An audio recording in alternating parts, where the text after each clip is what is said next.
Thank you very much, Ms. President. Yes, unfortunately, we cannot get many straight answers here, so I will just make one question for representative of AstraZeneca, Ms. Reic. Ms. Reic, you said that effectiveness is 91, 93%, depending on the category.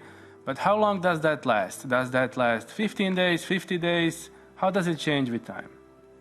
Thank you. Let me address the last question, Mr. Sinčić. I think it's really important one, and I noted your comment on the previous session, which I found quite important. It is really critical to understand the difference between the levels of the antibody that exist immediately after or short-term after the vaccination, and differentiate that from the so-called vaccine effectiveness that goes on 3, 6, or 9 months, and that really refers to the effectiveness or protection against hospitalization, severe disease, or COVID.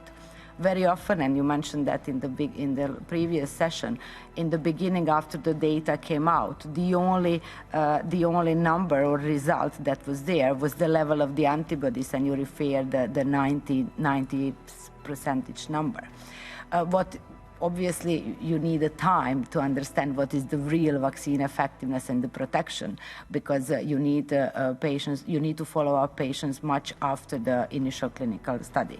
So my numbers of 91% and 93% for our vaccines are related to the effectiveness or protection against hospitalization and against death, and this is all between 4 and 6 months in the data.